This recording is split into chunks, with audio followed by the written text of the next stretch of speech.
Good morning, everybody. I hope you all have been having a wonderful last few days. Um, like, subscribe, share, hit the little bell, and watch the video all the way through. Go back and watch some of my older videos. That's the best way to support the channel. And trust me, at this point, I'm needing the support. New subscribers included. Now, everybody knows about AWP putting out the video yesterday, and it was for members only. When I woke up this morning, I was looking through YouTube and I saw that Carson McMaster was on Bullhorn Betty's panel. He came on there. And Bullhorn Betty, Dolly Vision, Stony Stone Black, Vault News was all on panel. And I just grabbed out the highlights, guys. So I'm going to read them to you because I don't want to be struck for using somebody else's content. But the highlights are like 8.5 pages long, so be patient with me. But it does answer a lot of the questions that we've been wanting to know. First of all, Dolly says, is there anything you guys can't say? Is Ellie telling you that you're not allowed to say it? Carson says, he says there was info left out because during Nick, meaning the roadside service guy Nick's interview, there was information left out of Nick's interview because during the interview, the person, the guy that was named in that interview, if that is not really who it is, then they don't want to name him because it could possibly ruin, his reputation. It could ruin the rest of his life, especially if it wasn't him. Dolly says, did you see any cell phones or any other objects in the car when the diver went down? Nick, the diver for AWP, went down. Carson says, all that was saw was the Truly cans, several cans, and a joint rolling paper, which doesn't make sense because if Nick, the service guy, if his story is true, all he saw the next day in the car was a perfume bottle. Then Betty comes in and says, can you confirm she was in the hatchback of the car? Carson says, yes, 100% in the hatch. And it doesn't make sense because in a Honda CRV, there is like an 8-inch space between the headrest and the roof. The only way that he feels that she could have floated or gotten back there would to have been between the two headrests, like vertically between them. Then Betty says the windows, passenger side windows being broke out and the back window being halfway down. Carson says he knows Kiely's car was a hot spot for people to come and get drinks. And then she went to charge her phone. That's all he knows.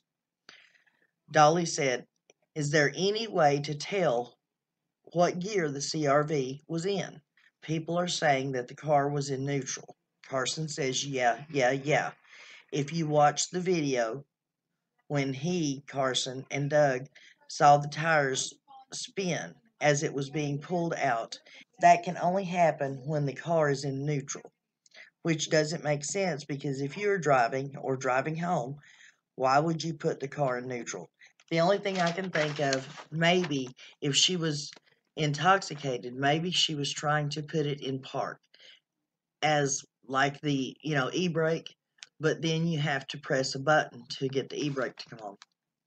Betty says, I've noticed that neutral is above drive in a CRV, wondering if somebody in the driver's seat was trying to get out through the passenger window because it was broke, if they might have hit the gear shifter.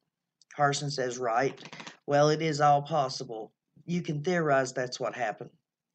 Dolly says, AWP did not flip the car, right? The Ellie did that. Carson says, yes. We got kicked off the scene as soon as FBI showed up. Dolly says, so the driver's window got busted out when the car flipped? Carson says, no. Driver's window was already busted. Then Betty says, driver's side, I thought it was passenger side. Carson says it might have been. I just know it was one of them.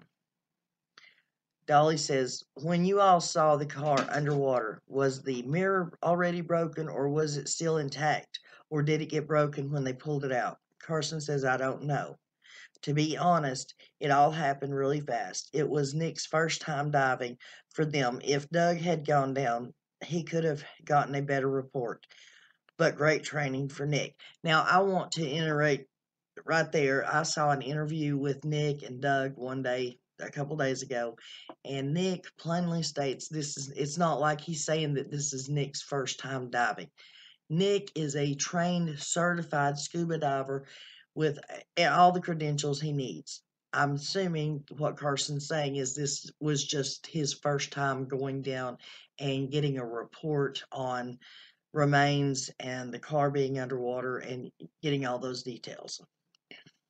Just wanted to put that out there. Nobody is saying that Nick is not a trained diver. He is.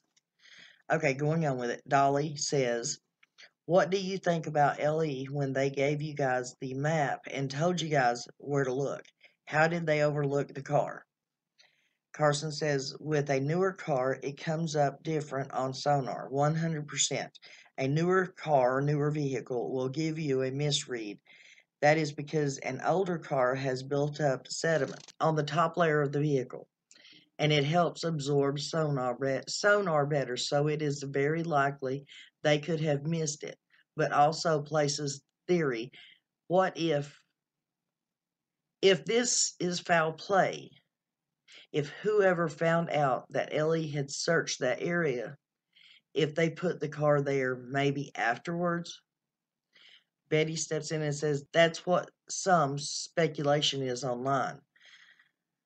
Then Dolly says, Carson, I know you don't believe the body could have floated to the back, so does that make you lean more towards foul play? Carson says, yes. I'm going to say 90% of me leans towards foul play, but I'm not an expert. I'm just a cameraman.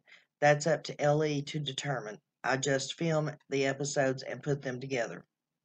Dolly asked about how much alcohol was in the car floating.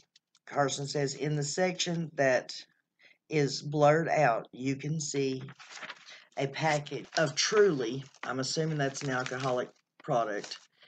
So it could have been a 6-pack. And you can see all through the car, there was cans floating. And he says, I think she's about 119 pounds. Then Stoney jumps in and asks again, or she was the hotspot, right? Carson says, yes. Which doesn't make sense, because why would the alcohol have been in her car when if people were coming and getting it, they would have took it back to the party and drink it over there, unless they were keeping an eye on the girl and they wanted to be near her. She went to the party with Megs, and then Megs left the party with her boyfriend early. And that's when she met up with Sammy. And Sammy was just a party friend. So this is what I've heard. They're not like best friends. So they would come in contact now and then separate and go do their own thing. But pretty much Kiely was there alone at a party of 300 people. She is about 119 pounds, stands like 5 foot 9 inches. It's just not safe, especially if there are drinking and drugs at the party. Dolly steps in and says, when you were on the bank at the water, did you see any signs of car tracks? Carson says, me, personally, no. I can't speak for everyone else on the team. Dolly asks, with the car, trucks, vehicles, period, that were there, when the team was there looking, could you see any tracks off of those vehicles? Carson says, with the dirt being so hard, Doug says this in the video, it is hard to see tire tracks, especially 2 weeks later. But I know the FBI kicked us off the scene to investigate as to the tire tracks, footprints, any sort of evidence they could find. Then Betty says, wondering how Ellie could have missed the car in the water because you can see it in the drone footage very clearly. Carson says, yep, you can see it. You could see it so clear. That's a big question. Media keeps telling the public, how did a rookie sleuth diving team come in 2 days and find her when Ellie in 19 different agencies couldn't? The simple answer is they look for vehicles maybe once or twice a year versus us who do it every day. We have the experience, and sonar is very new and it is improving daily. Where it is not necessarily a thing that is standard or taught, people just don't go missing in their county every single day where they have to look for them. Dolly says, has AWP thought about training the police? Carson said yes. Then Dolly interrupts and says, it looked like Ellie tried to take credit. So did Ellie give AWP info no one else had in the aid to finding her? Carson says, I know Doug was working close with the sergeant on the scene to see if they could find any new info, but that doesn't stop our search tactics. Carson says, it doesn't bother me if they want to take credit. We only have one goal, and that is to find the missing loved one.